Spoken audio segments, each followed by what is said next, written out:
Yeah, but security is good stuff to have. Being protected against the government, I don't. Also, I'm curious with right, they're saying if they start making the, what are they called, the quantum computers work out better, right? If they make enough quantum computers that work well enough, wasn't that it's gonna crack all the encryptions? Isn't that the hypothesis? Not Honor says there is no way to protect yourself from the government. Not really. Threat levels. You can protect yourself somewhat.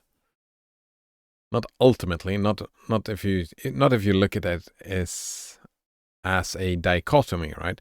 If you look at it as black and white, that either the government can do stuff to you or it can't, then no.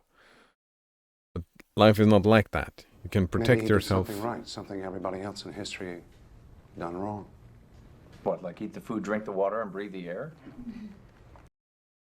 You can lessen your dependency on the government. For example, you can move out into the woods and never interact with them so they don't know where you live and stuff like that, right? There are levels of protections.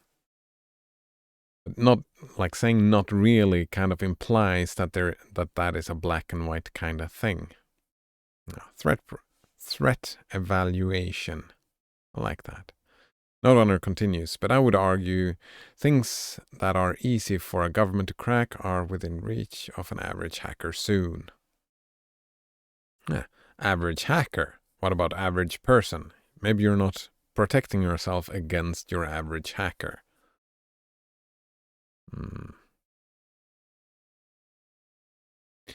Lasma says, so how do we know these crypto miners aren't cracking for the government?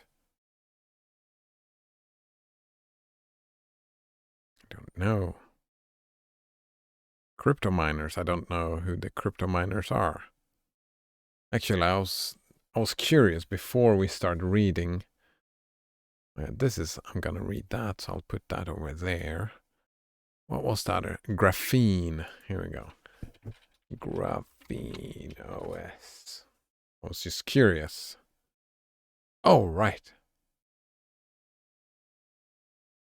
Privacy and security focused mobile OS with Android app compatibility, developed as a non-profit open source project. 8 hours seems crazy. This sounds like a fun project. Yeah, fun project indeed. Now it's 10 hours? Oh.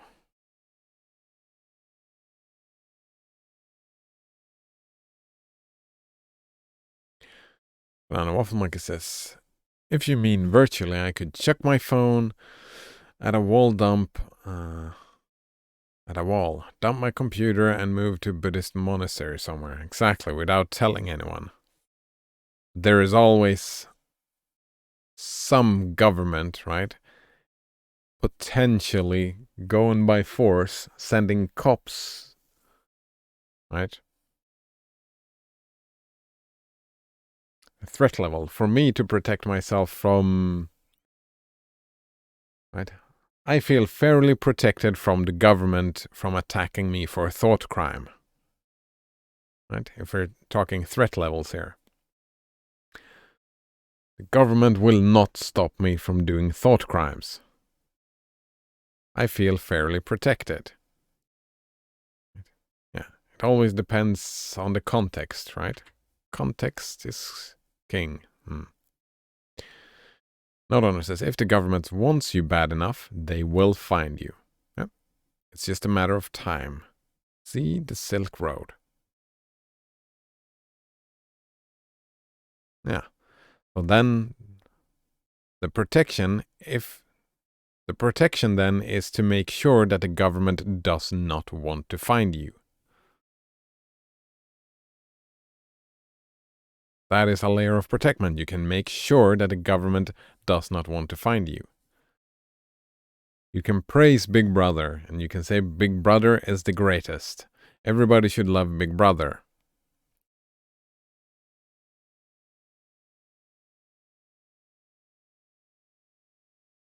So you could protect yourself from even that government, right? I'm not arguing anyone should do it. I'm just arguing that it is possible. My opinion is probably, if you feel that you have to lie just to be safe from the government, my argument would probably go along the lines of, well, maybe you should become an enemy of the state. That's where my mind goes.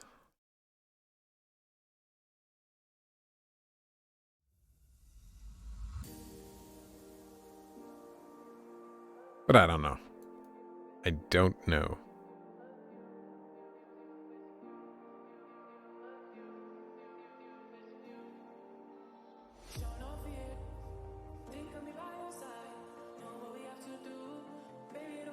See, Blasphemous says, you're not saying anything they'd care about.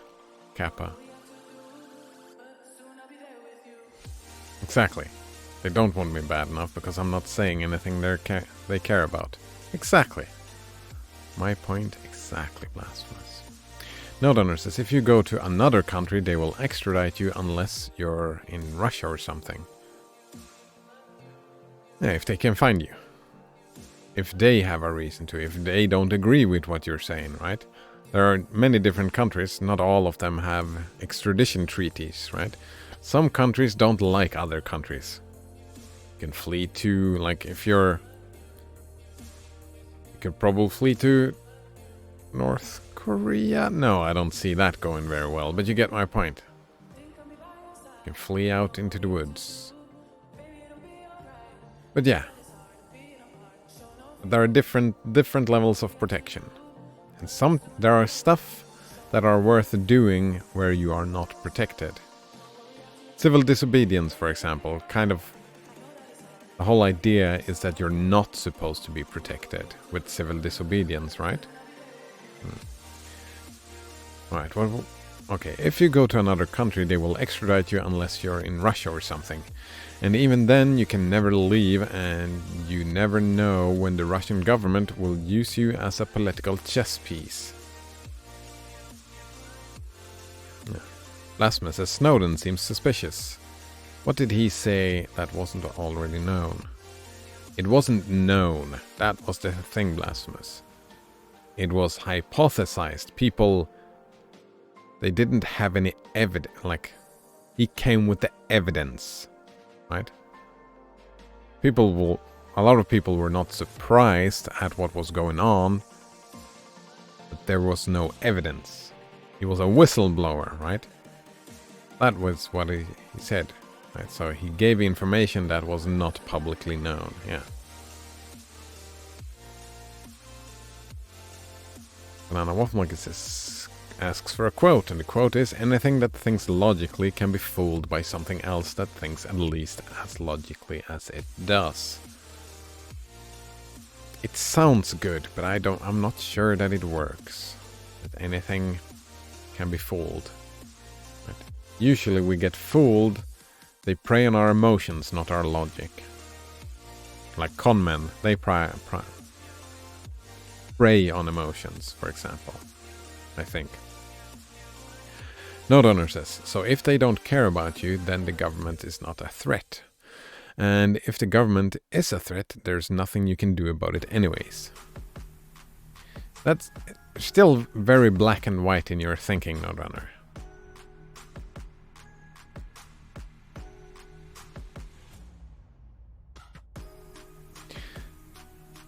But I mean, you do have a point, I suppose. That's why the government is not a threat factor.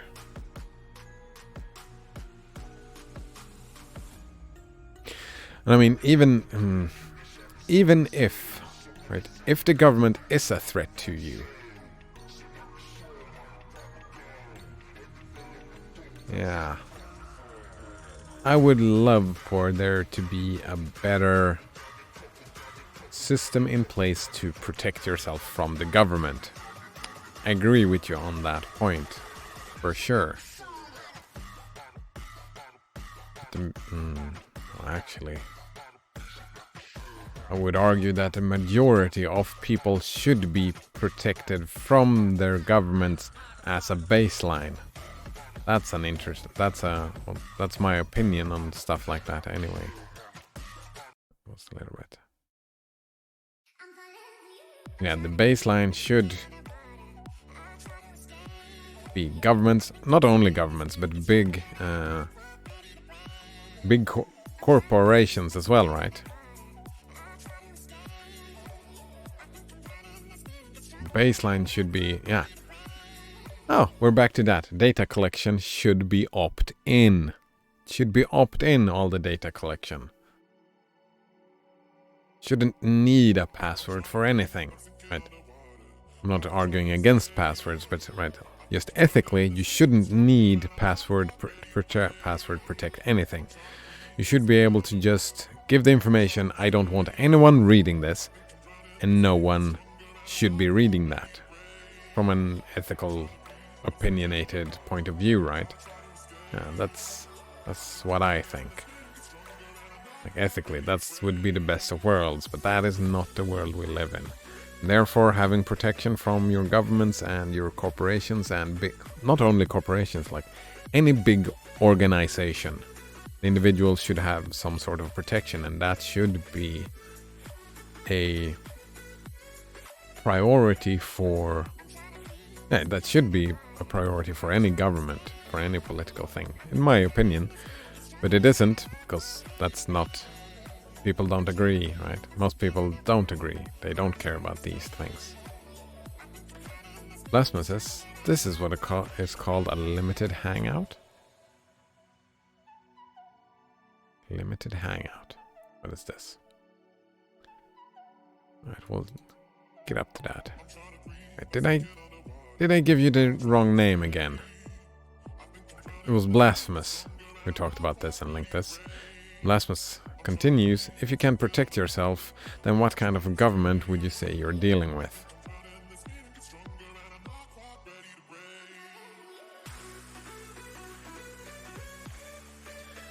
Also, there are the flip coin of that. If everybody should be completely protected from the government, then that government is completely useless in the legal sense, right? Any law, like all laws, become useless. If everybody is protected from the government, then the government cannot enforce laws. So there's a balancing act, I would probably say. Right? I would say mass murderers. I would want the police to catch them and just stop them, right? I would want them to stop them. Because I think that I don't like mass murderers. Serial killers, I don't know. Serial killers I was talking about, right?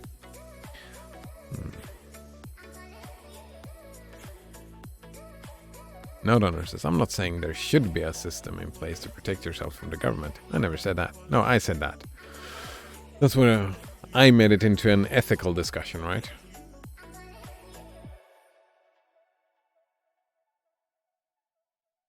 You were saying that... Exactly what were you saying?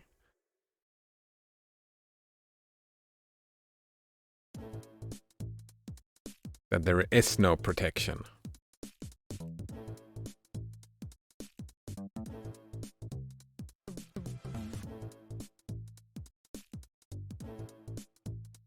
Actually, I don't quite remember what your argument was, not only it all blended together.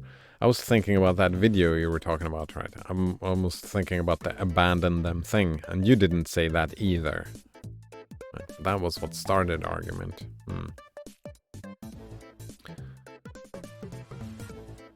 Blasphemy says, why make data collection opt-in when most people are trained to be completely okay with it, until the day it affects them?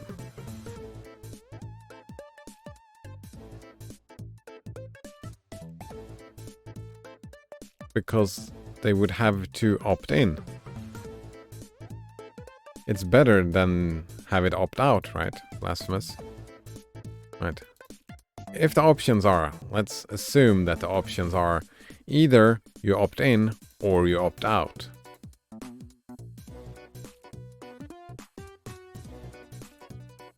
And I mean, we have a lot of stuff that is just opt out today. There's a lot of stuff that is opt out. And a lot of stuff that is opt in. I like the opt in stuff. I don't like the opt out stuff. Nodonner says, spy shit is crazy, dude. I can't even imagine. Yeah, spy shit is probably super fucking crazy. I have no plans on doing spy shit myself. Becoming a spy? Oh man. That would be... That sounds like work. That sounds like work.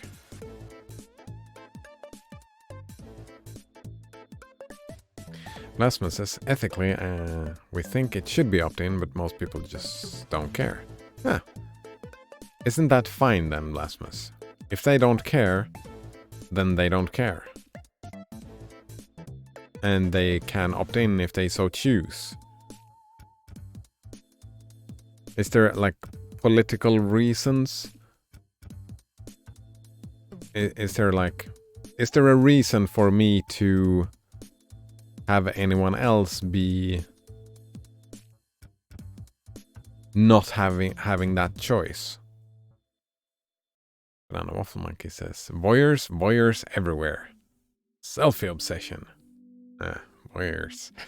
Alright, what was limited hangout? A limited hangout or partial hangout is, according to former special assistant to the deputy director of the CIA, Victor Machete, spy jargon for favorite and frequently used gimmick of the clandestine professionals.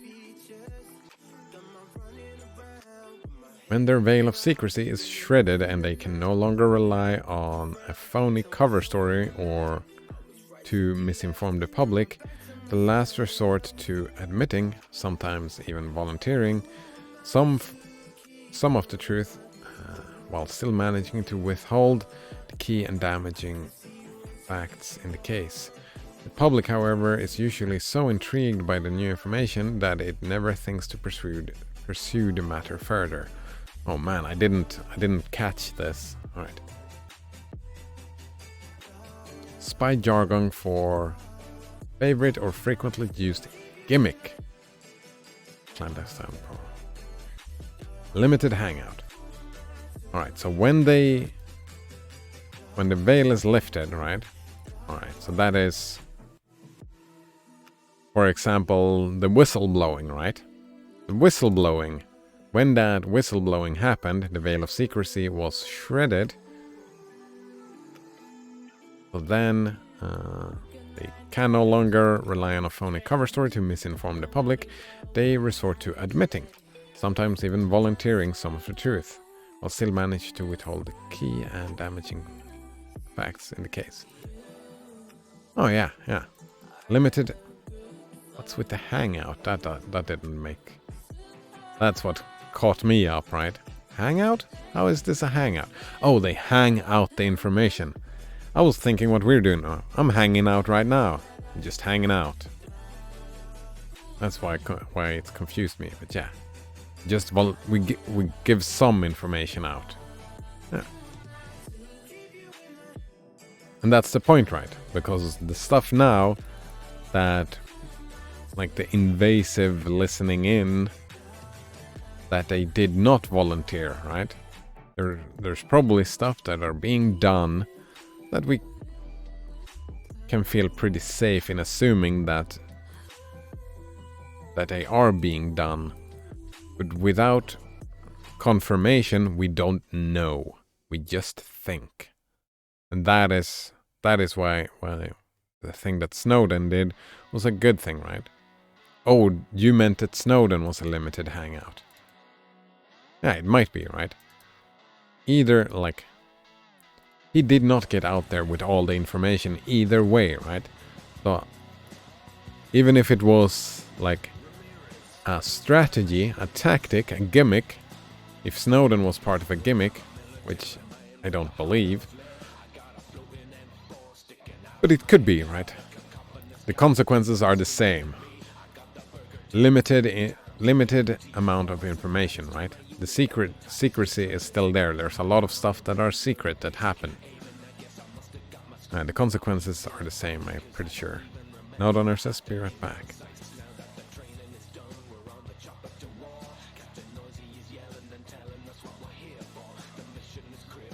Limited hangout.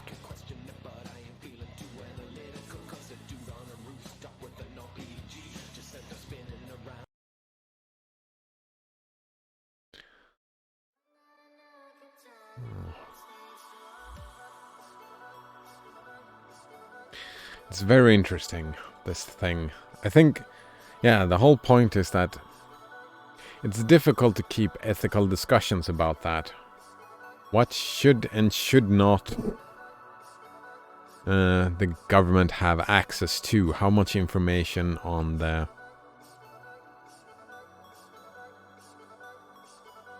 It's difficult to discuss the ethics. I think the politics comes more interesting. Well, it becomes more practical.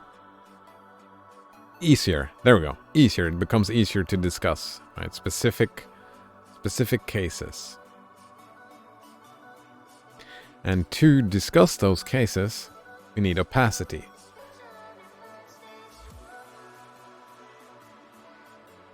There's probably arguments for governments having secrets as well, which is...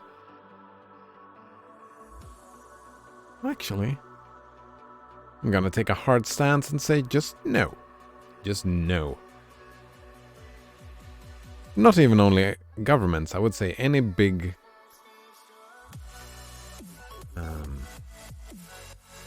organization should not have any secrets. Not any. So what do I define as big then?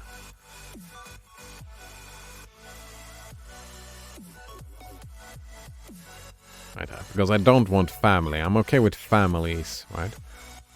Blood ties having secrets. So what, like an organization with more than 10 people, 15 people, 20 people? Some number like that, right?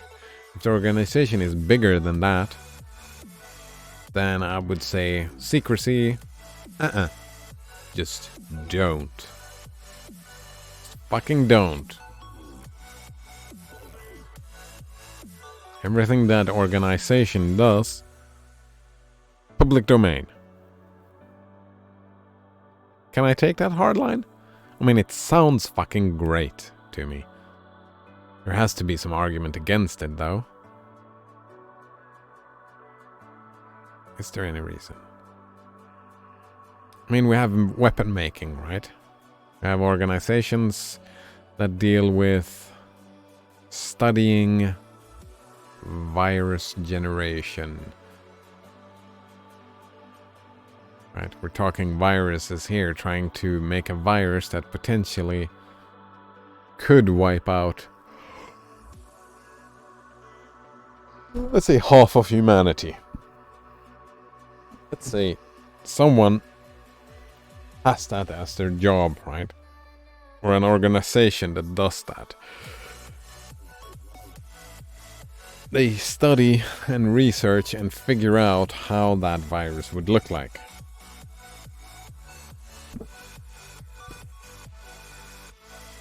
I'm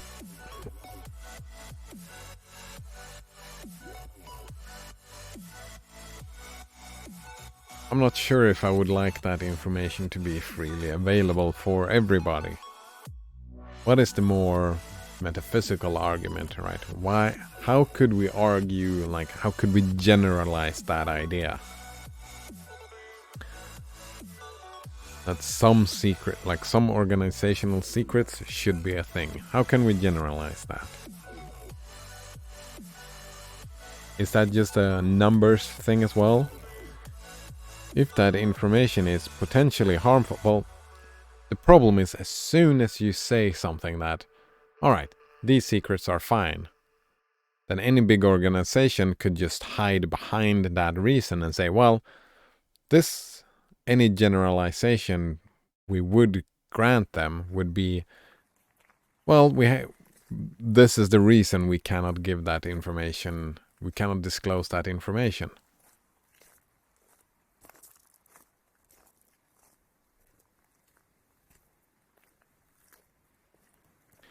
So maybe the best way to not get that information of how to generate a virus that could kill half of humanity would be don't do the research. Right? If you don't want it to be public knowledge, then don't create an organization that does this work on this scale.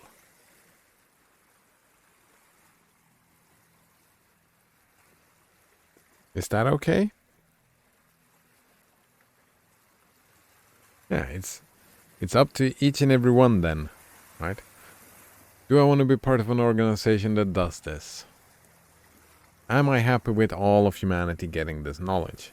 If the answer is no, then just don't do it. Is that fine? Lasma says, and they can use that excuse at any time. Exactly, right? So I'm thinking that maybe that is my future political view, right? No organizational secrets. With an organization bigger than whatever. As I said, right? Families, fine. That is fine. That is an extension of the individual, right? Me, if I have a living partner that I live with, we can have secrets together that we can keep secret from everyone else. We don't have to public. There we go. In the home. There we go. We don't have to talk about numbers of people, right? We can just say stuff that happens in the home that we can keep secret. That is just fine. And we could actually make up laws, even further laws, that invading that privacy should be illegal. But what is the home then?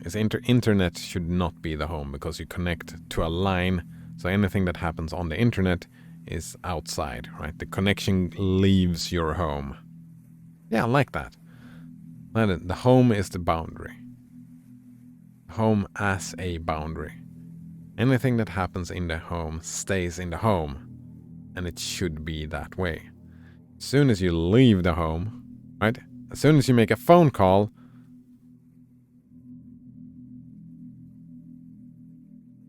that is leaving the home, so that should follow different rules. Would argue protected phone calls is a good idea, but that's a different discussion then.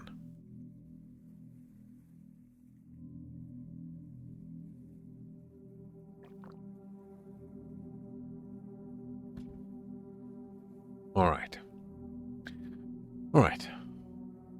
Yeah, I think I'm happy with that. So, let's get back. What happened? Alright, he just finished the letter and then he was monologuing about... Raskolnikov was monologuing.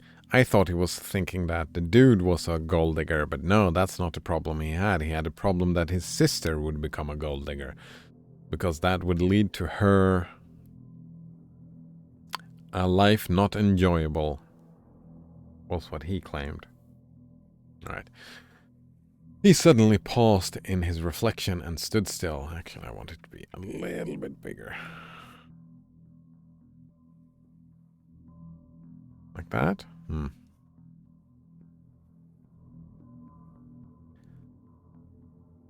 Saltbearer says, "Oh, huh. I just looked up this album and the artist is someone in a Discord I'm in. Oh, that's cool. Abstraction? Great name.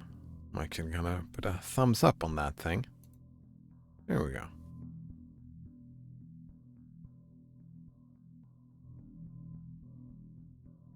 This is like great stuff for reading and talking. Having on in the background.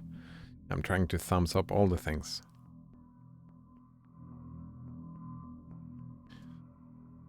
Alright. He suddenly paused in his reflection and stood still.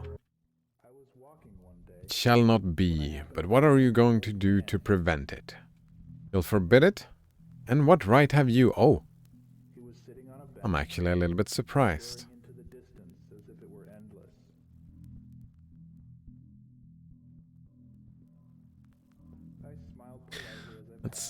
I like that small world kind of stuff that happens. Oh, I know this.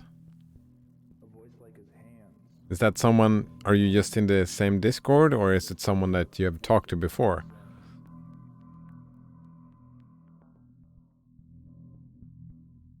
It's gonna be a fun thing to tell them, right? Oh, I was just on this random stream where some dude were just reading this Russian novel and talking shit about secrets. And they were listening to your song. It was kind of cool. Maybe. Yeah, I can imagine. That would make them happy. Alright, I don't want to assume it's a man. It sounds like a man. But who knows? Right. You'll forbid it? And what right have you? What can you promise them on your side to give you such a right? Your whole life, your whole future, your will devote to them. When you have finished your studies and obtained a post. Yeah, exactly. Yes, we have heard it all before, and that's all words. But now? Now something must be done. Now, do you understand that? And what are you doing now? You are living you're living upon them. Yes. They borrow on their 100 rubles pension. They borrow from the Svedrigalovs. How are you going to save them from the Svedrigalovs? From Fancy Ivanovich Bashruin. Oh, future millionaires, Zeus. Who would arrange their lives for them? In another 10 years? In another 10 years, mother will be blind with knitting shawls, maybe with weeping too. She will be worn to a shadow with fasting. And my sister, imagine for a moment what may have become of your sister in 10 years. What may happen to her during those 10 years? Can you fancy? Nice. Oh, I like this bit. I really liked this bit. Right? I was kind of pissy about him saying all those things, right? Putting himself in that situation where he was the one to make all the decisions without being involved at all, especially when they did not involve him. Yeah, I like that. That kind of makes sense, right? That is how you react. First with emotions, then you calm down and think it through. You think it through. The primacy of emotions. There we go. So he tortured himself, fretting himself with such questions, and finding a kind of enjoyment in it. And yet all these questions were not new ones suddenly confronting him. They were old familiar aches. It was long since they had first begun to grip and rend his heart. Long, long ago, his present anguish had its first beginnings. It has waxed and gathered strength. It had measured and concentrated until it had taken the form of a fearful, frenzied, and fantastic question. Nice. Which tortured his heart and mind, clamoring incessantly for an answer. Wait, what was this question? Right, he tortured himself.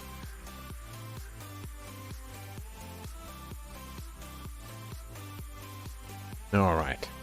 The question of responsibility, eh? The question of responsibility, that is what I think. Or maybe that's just my interpretation. We'll see.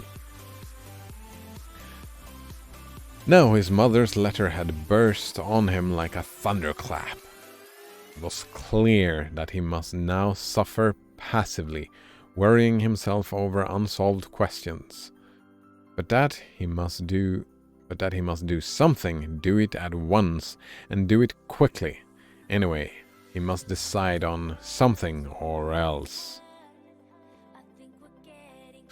Or throw up life altogether, he cried suddenly. In a frenzy, accept one's lot humbly as it is. Take a deep breath, Hardigan. Settle down and think straight. Alright, accept one's lot humbly as it is, once for all, and stifle everything in oneself, giving up all claim to activity, life and love. I've been trying to do that in my life from time to time. I just can't. I can't do it. Accept one's lot? Well,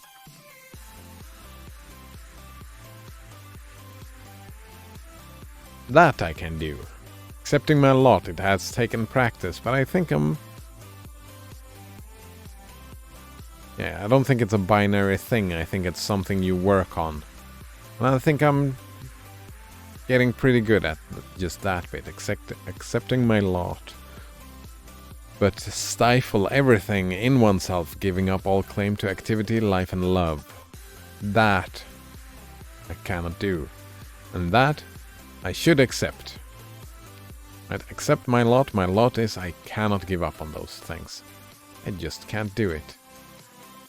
I tried. Tried and failed.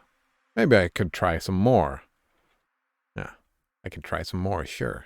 Giving up some stuff? It's always good giving up stuff, I suppose. Well, always good, that was...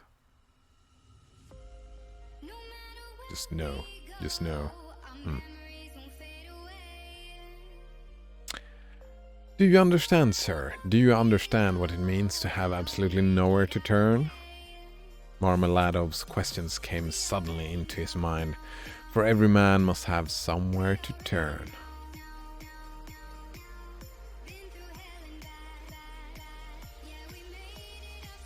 I've lived a very sheltered life. I don't understand.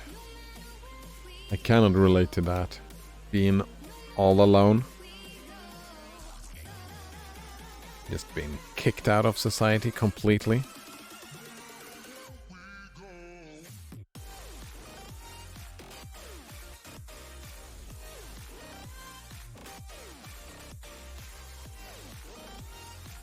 Ooh, that sucks.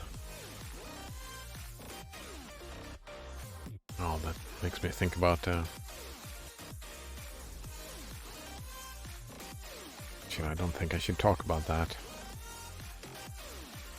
Secrecy. Secrecy. Family secrets. Yeah. Let's not talk about family secrets online. He gave a sudden start. Another thought that he had yesterday slipped into his mind. Alright, another thought that he had yesterday slipped into his mind.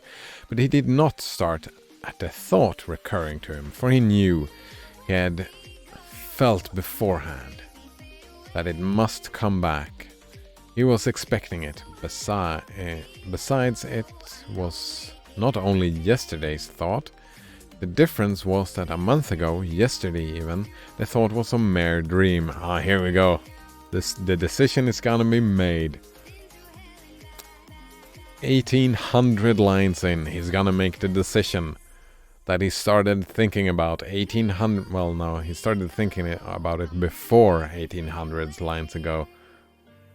He's finally making up his mind. It's like, what, 2 months ago? Something like that? Or more, he started thinking. But now, it appeared not a dream at all. It had taken a new menacing and quite unfamiliar shape, and he suddenly became aware of this himself. He felt hammering in his head, and there was a darkness before his eyes. It's gonna be a robbery, right? Robbery? Either robbery or like breaking and entering and stealing stuff. Theft or robbery.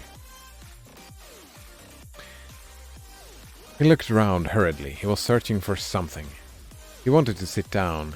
He was looking for a seat. He was walking along the Boulevard. There was a seat about 100 paces in front of him. He walked towards it as fast as he could, but on the way he met with little adventure which absorbed all his attention. Wait, he met with a little adventure, not just a little adventure. Looking for the seat, he had noticed a woman walking some 20 paces in front of him. But at first he took no more notice of her than of other objects that crossed his path. Objects, eh? Objects. They're not people, they're objects. Alright. This was a little bit too intense at the moment.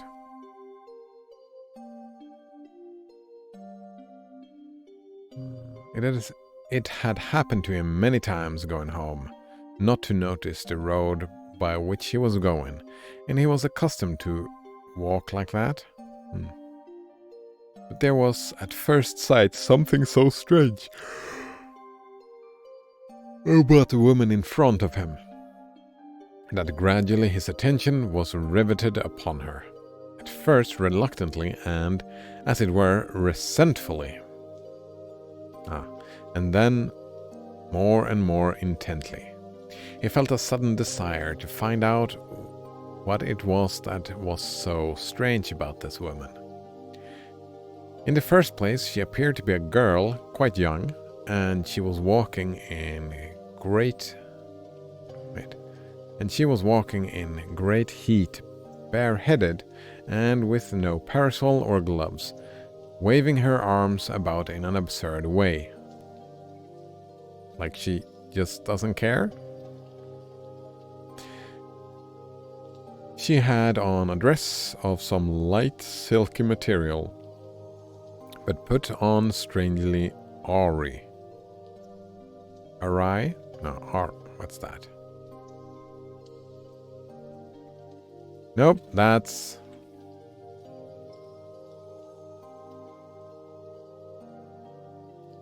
Why did it not? Weird. Awry. Away from the correct or expected course. Is that awry?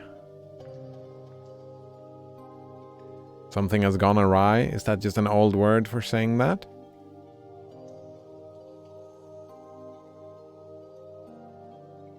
Something went badly amiss in the preparations, yeah. Put on strangely awry. Not properly hooked up and torn open at the top of the skirt, closely to the waist. A great piece was rent and hanging loose. A little kerchief was flung about her bare throat, but lay slanting on one side. The girl was walking unsteadily, too, stumbling and staggering from side to side. Let's see. Saltbearer says, never spoken to Ben Burns before. That was the artist, eh? Went back to the VOD and sent more or less your exact quote plus its timestamp for context. Nice. Alright. I mean, I would assume, right?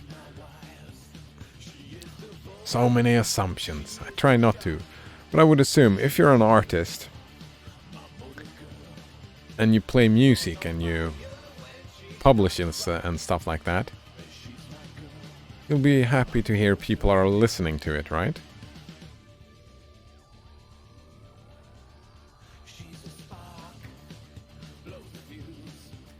I would assume, right? Maybe one day my chatbot will be generalizable and actually presentable. And maybe that would make me happy to hear someone else. Actually, it would make me happy already to hear someone else using it. Just because it was something I made and they had use for it. Like when you share a food recipe, right? Saltbearer? You share a food recipe and then you hear like a week later someone you shared the recipe with, "Oh, I made the food. It was great. Thank you." That is a good feeling. I think. I think most people would agree that they would get that feeling from that situation. So hopefully, Ben Burns' day became a little bit better. Hopefully. I found the thing enjoyable, so it made my day a little bit better. It was just a fun story. Saltbear says, absolutely nice to know you make some sort of positive ripple. Exactly, Saltbear. Alright. She drew Raskolnikov's whole attention at last. He overtook the girl at the seat, but on reaching it, she dropped down on it. In the corner, she let her head sink on the back of the seat and closed her eyes, apparently in extreme exhaustion. Looking at her closely, he saw at once that she was completely drunk. Saw that coming. It was strange and a shocking sight. He could hardly believe that he was not mistaken. He saw before him the face of a quite young, fair-haired girl, 16 perhaps, not more than 15 years old. Pretty little face, but flushed and heavy-looking and, as it were, swollen. Oh, with drink, the face swollen. Oh.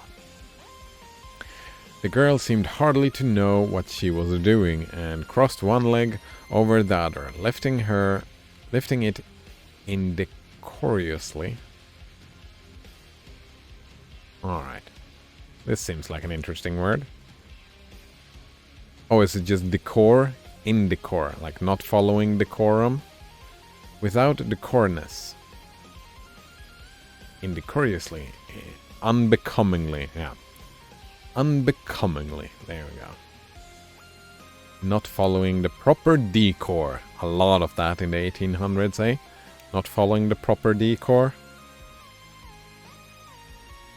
What is the proper decor nowadays? It is not yucking someone's... Yeah. Not yucking your yum. That is the proper decor today, right? So there is no proper decor. That is the decor. Just accusing someone from not following proper decor. That is breaking proper decor. Oh man. Is it like that, or have I just imagined that thing? I suppose in different contexts, right? There are... No, it's not like that at all.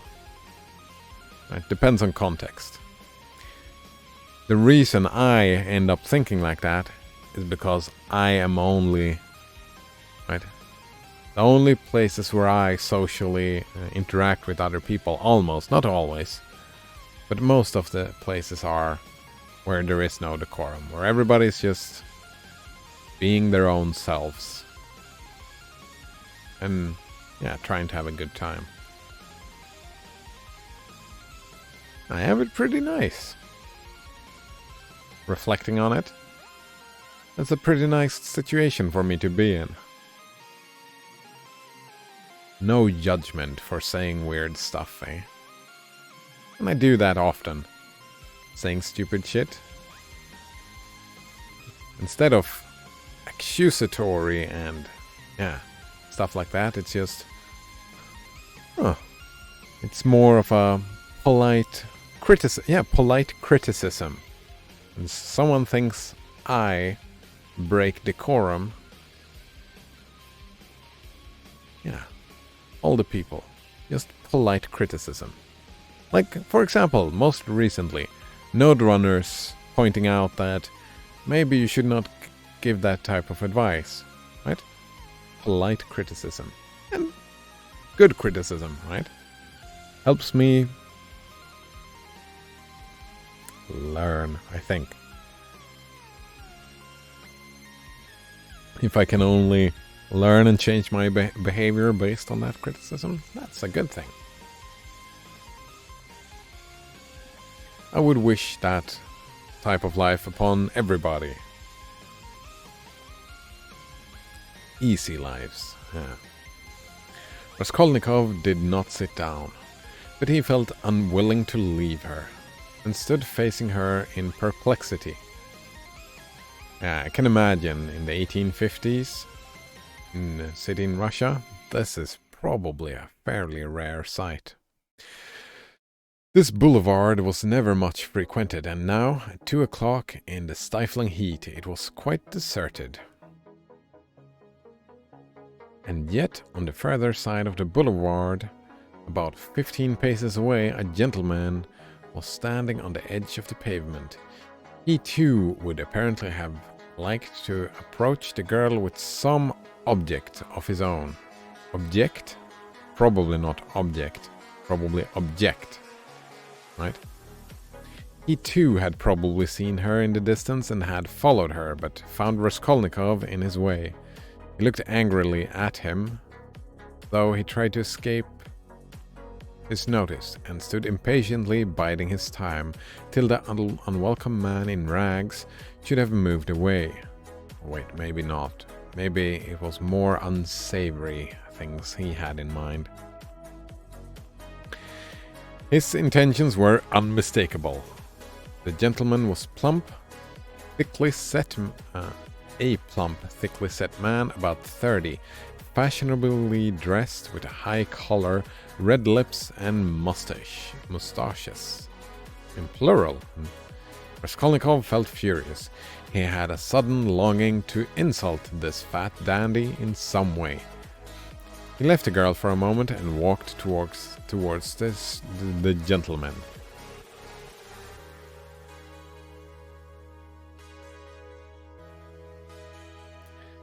"Hey, you, Svedrigalov, what do you want here?" he shouted, clenching his fists and laughing, spluttering with rage. "What do you mean?" the gentleman asked sternly, scowling in haughty astonishment. "Right? Get away! That's what I mean." I mean, if I understand this correctly, they both... I mean, it's probably a misunderstanding, right? Both of them feel uncomfortable leaving a young girl drunk out of her skull alone out in just rolling around in the city, leaving, right, both of the men feeling it might be a good idea to make sure that the other man doesn't do anything untoward. Right? I think I'm reading that correctly. We'll see though. "Get away, that's what I mean. How dare you, you low fellow!" He raised his cane. Raskolnikov rushed at him with his fists, without reflecting that the stout gentleman was a match for two men like himself. But at that instant someone seized him from behind, and a police constable stood between them. "That's enough, gentlemen. No fighting, please, in a public place. What do you want? Who are you?" he asked Raskolnikov sternly, noticing his rags. Raskolnikov looked at him intently. It was a straightforward, sensible, soldierly face, with grey mustaches and whiskers. "You are just the man I want," Raskolnikov cried, catching his arm. I am a student, Raskolnikov. You may as well know that too," he added, addressing the gentleman. "Come along, I have something to show you." And taking the policeman by the hand, he drew him towards the seat. "Look here, hopelessly drunk, and she has just come down the boulevard. There is no telling who and what she is. She does not look like a professional." Professionally, that's one word for it. "It's more like she has been given drink and deceived somewhere for the first time, you understand? And they've put her into the street like that. Look at the way her dress is torn, and the way it has been put on. She has been dressed by somebody." Oh, I didn't notice. Oh, of course, that is why they were mentioning that all the clothes were on weirdly. Because someone else dressed her.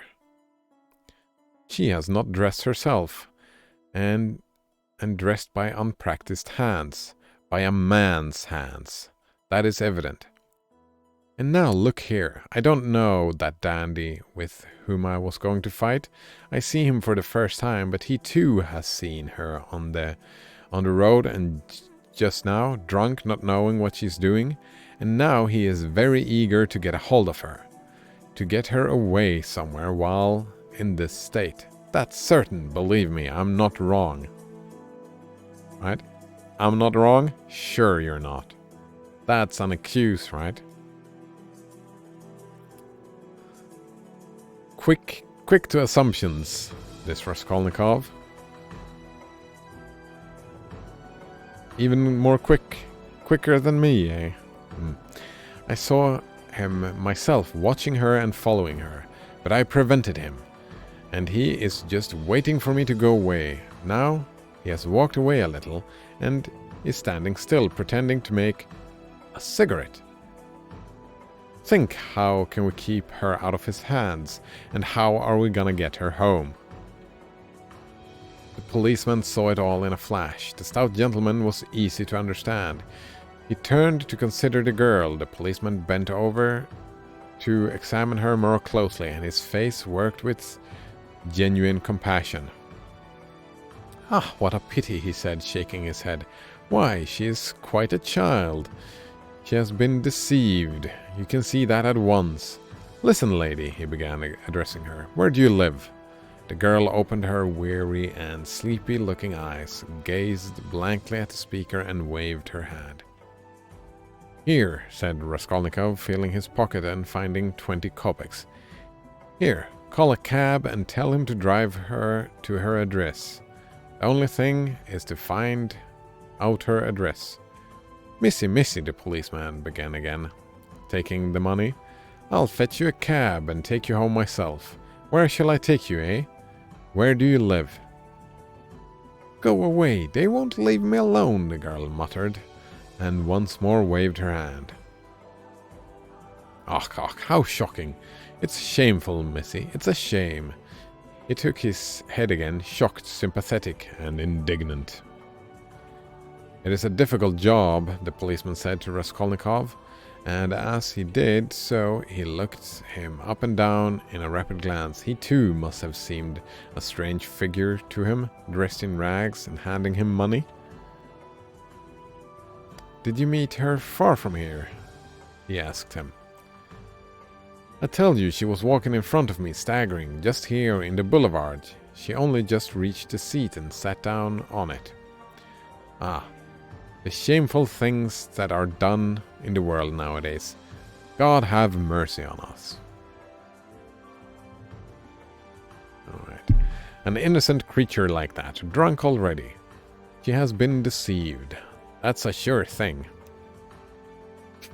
Sure thing indeed, eh? See how her dress has been torn too. Ah, the vice one sees nowadays. As likely as not she belongs to gentlefolk too, poor ones maybe. There are many like that nowadays. She looks refined too, though she were a lady, and he bent over her once more. Perhaps he had daughters growing up like that, looking like ladies and refined with pretensions to gentility and smartness. The chief thing is, Raskolnikov persisted, to keep her out of this scoundrel's hands. Why should he outrage her? It is clear as day what he is after. Ah, the brute! He is not moving off. Raskolnikov spoke aloud and pointed to him. The gentleman heard him and seemed about to fly into a rage again, but he thought better of it and confined himself to a contemptuous look. Then he walked slowly another 10 paces away and again halted. Why halt though? If I got accused like that, right? If the policeman would just not care about me, I would fucking leave.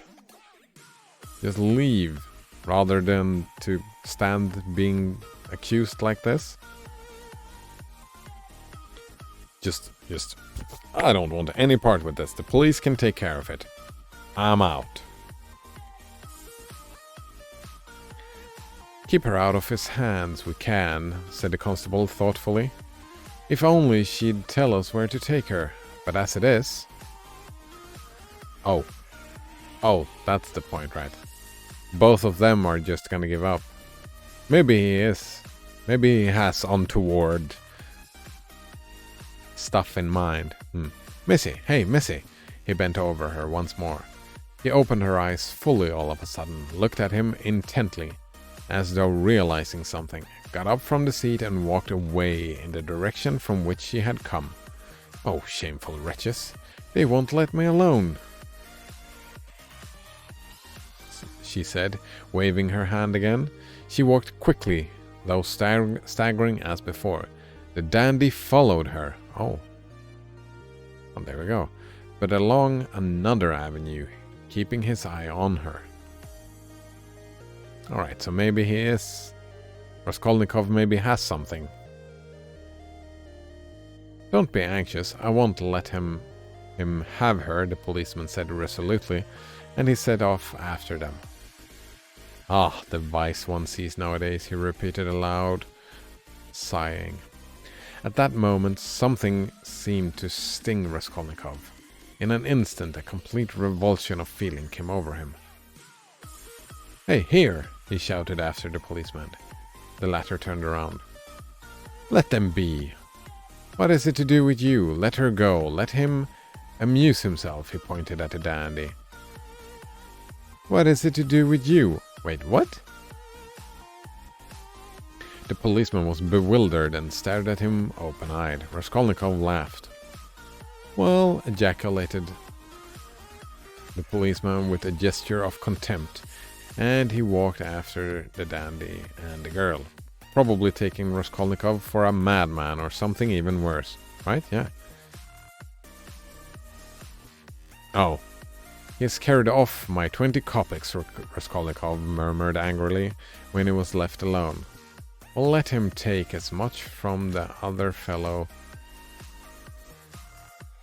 to allow him to have the girl, and so let it end. Wait. He has carried off my 20 kopecks, Raskolnikov murmured angrily when he was left alone. Well, let him take as much from the other fellow to allow him to have the girl, and so let it end. Raskolnikov has a very dark mind. He's looking down on everybody else. Everybody but Raskolnikov are terrible people, and they just want terrible ends for all the people. Everybody's a malicious actor in Raskolnikov's mind, eh? And why did I have to interfere? Is it for me to help? Have I any right to help? Let them devour each other alive. What is it to me? How did I dare give him 20 kopecks? Were they mine?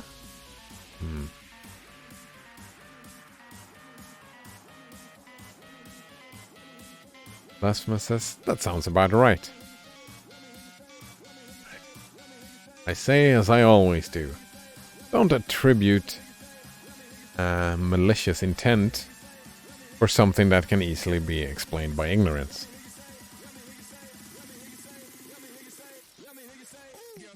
Actually, this was not a good example, right? Raskolnikov could easily have been mistaken, right? What reason do we have to distrust the copper, or the dandy for that matter? The dandy might have had the exact same intentions as Raskolnikov. Also, Raskolnikov's intentions, right? He paints himself up on this high horse, but he himself is making his decision to start the robbery or whatever the plan is, right? Whatever the plan is, he's making that decision. So how can he, right? He should get down from his high horse. It's, I don't know. Alright. Some free game. Blasphemous says, willful ignorance is malicious. There's no such thing.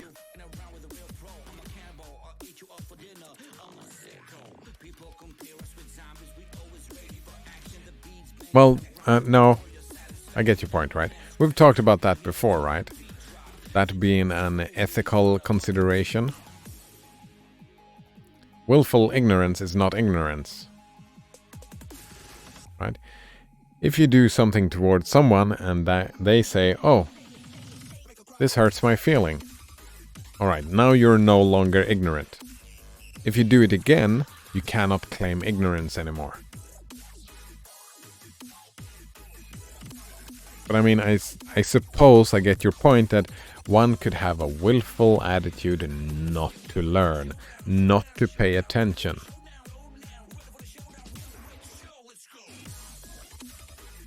Right. And that would, I would say, like in an ethical conversation, I agree, right?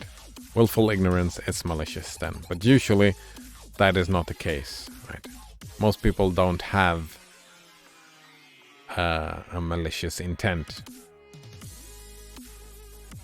That is just not the way the world works.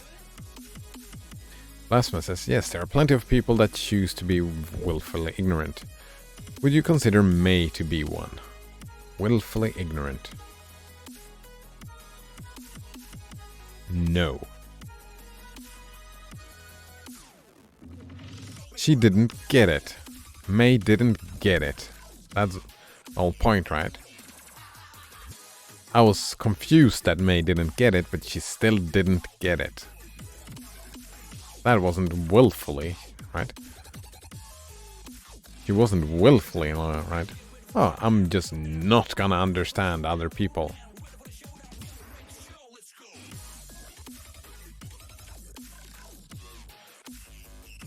Right, there's a difference, right?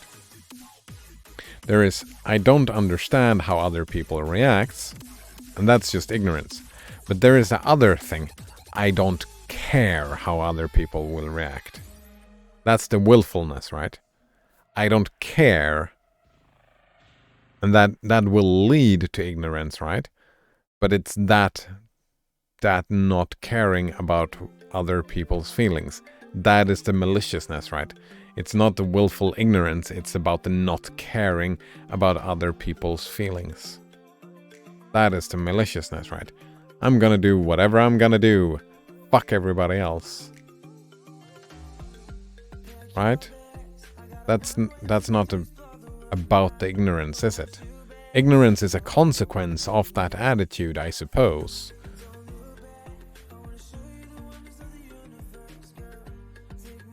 But yeah, I would probably say that so willful ignorance probably is not malicious then, right? I would call myself willfully ignorant on first order logic, for example. I've been studying that a little bit and then I just left it behind, so that means I'm willfully ignorant on that. And some maths, right? Like all the stuff that I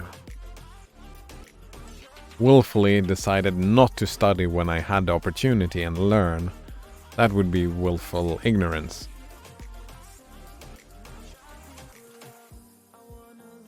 And I would say, right, there are like, no, we can take this example. I am willfully ignorant of what the Quran says, right? And that might put me in a situation, if I talk with a Muslim, I might insult them. Right? That might be a consequence from me not reading the Quran. That's willful ignorance. That might hurt someone else's feelings, but I don't see myself as malicious because of that.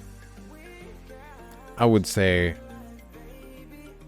my ignorance is from my act, and right, I'm willfully ignorant, but as soon as this Muslim says that hurts my feeling, I would apologize and I would try to change my behavior. If you get my point, Blasmus, what do you say to that? I'm a leaf on the wind. Blasmus says, did May even want to get it?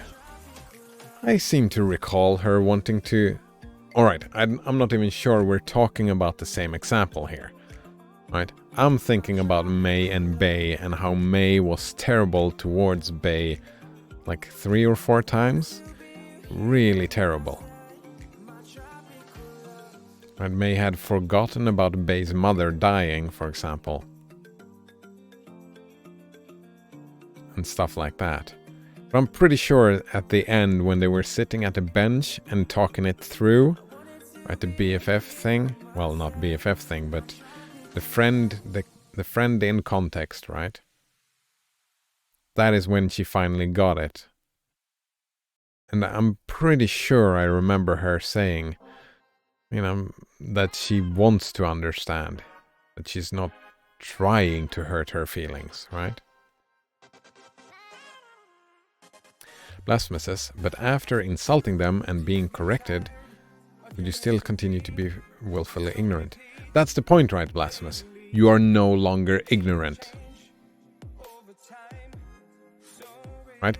I will continue not reading the Quran. I will be willfully continue to be ignorant about reading the Quran. But that whatever thing I said that hurt their sensibilities, right, I would not be ignorant about that specific thing that I could have learned from the Quran. Blasphemous says, but if you don't care and keep on doing what you were doing to that person. Yeah, that's my point. Exactly my point, Blasphemous. If you don't care, that is the maliciousness. The not caring. Your actions have consequences. If you don't care about those consequences, that is the maliciousness, right? Not ignorance, because you are not ignorant anymore. Because you know. Right? You don't care. To not care, you cannot be, right? You get the information and you reject it. That is the not caring thing. And since you reject it, that is no longer considered ignorant. Ignorance is not knowing. But since you do know, it is no longer ignorant. So you cannot be willfully ignorant. Right? No? Blasphemous continues. The idea of being willfully ignorant is not caring. Yeah, right. Then why not call it that? Right? If the idea is about how you care, it's not about what knowledge you have, right? So then the ignorance might be a consequence, right? From not caring, not observing, not listening, right? I say stuff and they say, oh, that hurt my feelings, and I don't listen to it. Oh, is that what you mean, willfully ignorant? That you just shut off your ears? You don't care. Can you do that? I suppose that would be willfully ignorant. Is that what you mean? Because that would be willfully ignorant. Not caring how other people react. But again, it's a consequence. It's a consequence of not caring, not listening. Willfully ignorant. And I would say not that willful ignorance is not necessarily malicious, I would still say, because again, I'm willfully ignorant about a lot of stuff. I filter a lot of stuff out, we all do, right? Saltbearer says, probably on a different spectrum, but I'm willfully ignorant of most music theory, because I don't like how heightened awareness of patterns in music affects my decisions in composition. Oh, you're a musician, Saltbearer. Of course, that's why you're in the same Discord as that other musician, I assume. I guess.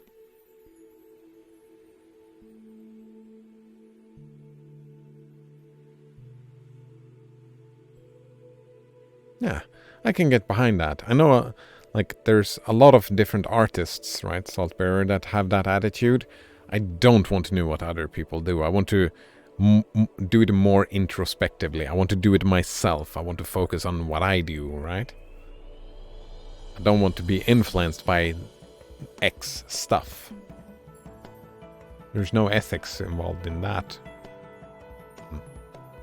Blasphemous says, like earlier we were discussing how many people choose to be willfully ignorant when it comes to privacy.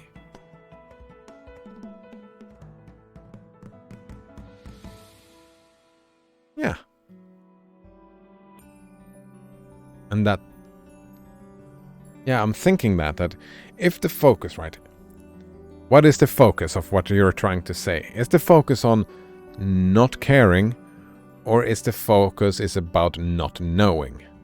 If the focus is about not knowing, right, having epistemological ideas, if we want to call them that,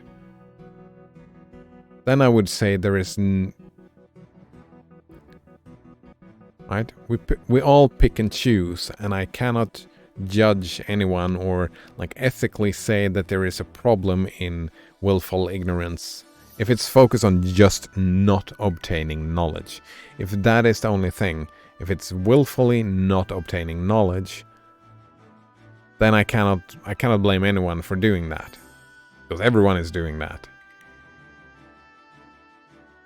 We pick and choose. Everyone picks and choose. Saltbearer says mayup. Myup. That's yup. Ah, the M is probably a typo. Yup, a musician. That's cool. I like music. Actually, speaking of, I'm gonna press thumbs up. Oh, I already had thumbs up on this music.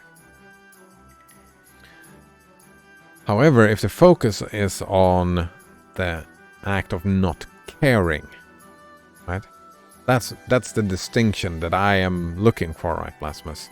That is the maliciousness. The maliciousness comes from not caring, and not caring, a consequence of that, is not listening. Yeah, I would say so. Blasphemous says, your ability to create music without music theory is fine, as long as it is not malicious to ears. Right. Yeah, as long as you don't figure out a way, Saltbearer, to make music that ruptures eardrums. Right? As long as you don't do that stuff.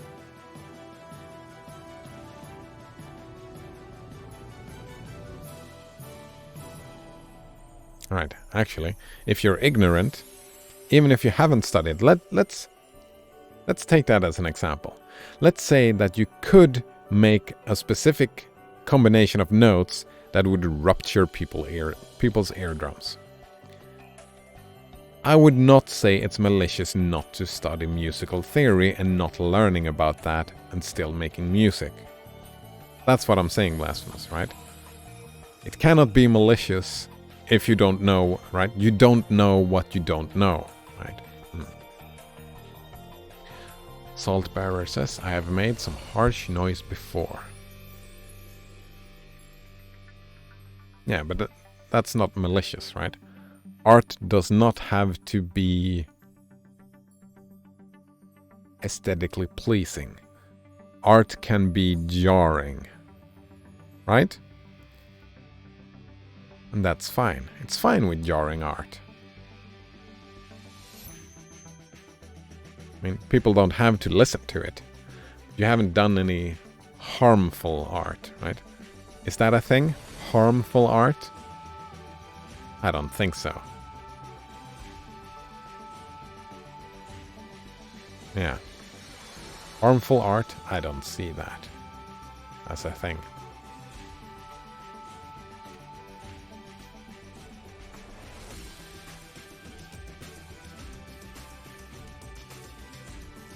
Alright. Oh! 2,000 words in. Almost 10%. Almost 10%. Saltbearer says harmful musical performance art has been a thing. Oh right, performance art.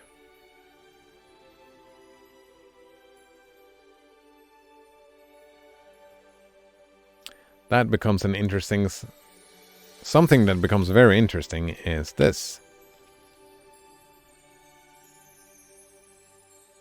The products of human creativity, works of art collectively, an art exhibition, a fine collection of art.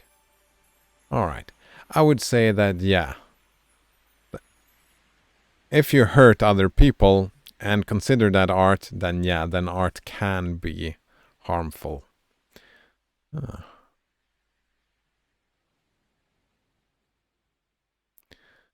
Plasma says, I have no idea why Lineage OS takes up 13 gigabytes. Wait, Lineage, that's the other for the phone, right? That's madness. 13 gigabytes for that OS? Why? I would assume that the phone OS would take less, right? 13? That's a lot. Alright, Danger Music is an experimental form of avant-garde 20th to 21st century music and performance art. It is based on the concept that some pieces of music can or will harm either the listener or the performer, understanding that the piece in question may or may not be performed. Wait, what was this? Right. Kyle Gann describes in his book Music Downtown, Writings from the Village Voice, how Takesha Kosugi's composition Music for a Revolution directs the performance to scoop out one of your eyes 5 years from now and do the same with the other eye 5 years later. Works such as this are also sometimes referred to as anti-music because they seem to rebel against the concept of music itself. Danger music is often closely associated with the Fluxus school of composition, especially the work of Dick Higgins, who composed a series of works entitled Danger Music. Wait, I didn't get this other part. Who directs the performer to scoop out one of your eyes 5 years from now. Is that just part of the lyrics?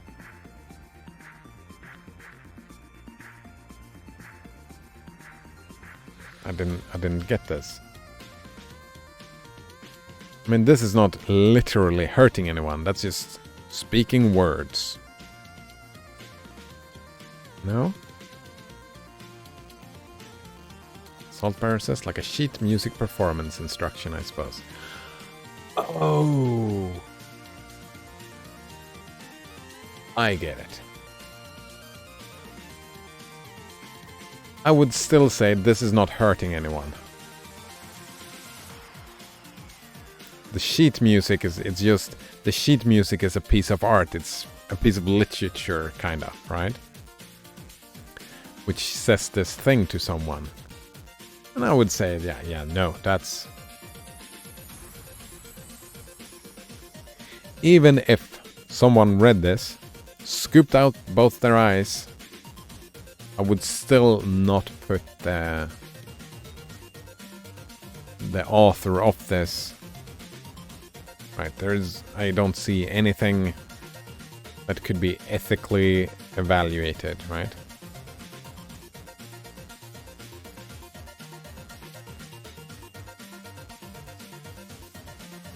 Well, talking about ignorance again, right?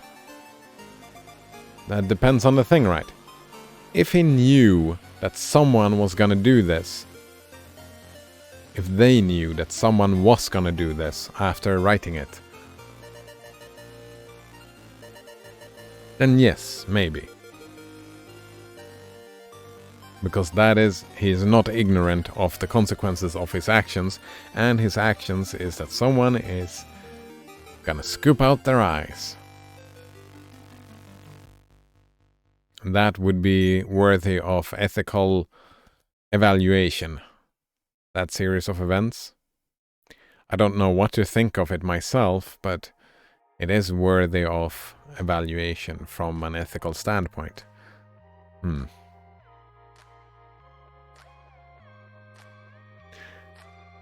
If he is, however, willfully ignorant and just thinking, no one is gonna actually do this, and then publish it, and someone does it, he can claim ignorance, right? And then, therefore, it's... Even though it's willful ignorance. Man, it's the willful. It's willful. What does that even mean? Willful. That fucking... Actually, you don't spell it like that. I'll just go here. Might as well. Willful. I think that I get stuck on this word. I think that is why we disagree, because willful, obstinately, and often perversely. Oh, gross. That word is gross. Obstinate. I'm obstinate, and often perversely self-willed. Done deliberately. Alright. If we combine that with ignorance, which means the state of fact of being ignorant, lack of knowledge, education, or awareness.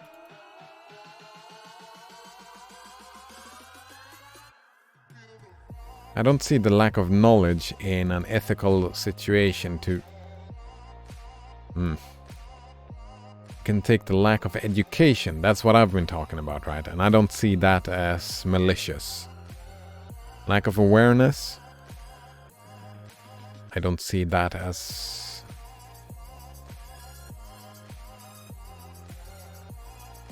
No, that can't be malicious either.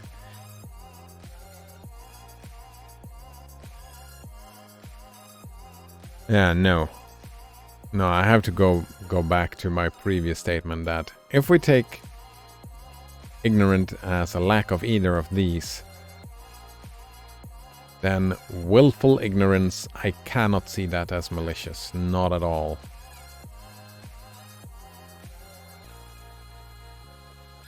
Because you do gain the knowledge. You do observe the consequences of your actions. Yeah, and the maliciousness comes from not caring, not from the ignorance. Not even if the ignorance is willful. Yeah. The maliciousness does definitely come from the not caring thing. Alright, but that is it for today. I hope you had a good time. I'm thinking probably some more level head tomorrow, probably. I kind of want to finish. I mean, part of me thinks that, alright, I should not finish the tutorials, the campaign. Part of me thinks that way, because then I will be motivated to get it working properly. And that motivation would be good for me. And I could go back to Exapunk.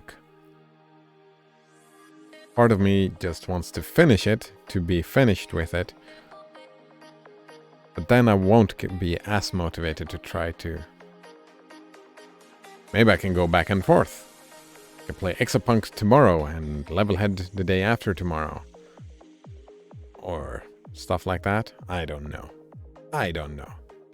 Alright, thanks for hanging out today anyway. Nice to meet some new people as well. Yeah, nice indeed. Alright, so cheers and see you next time.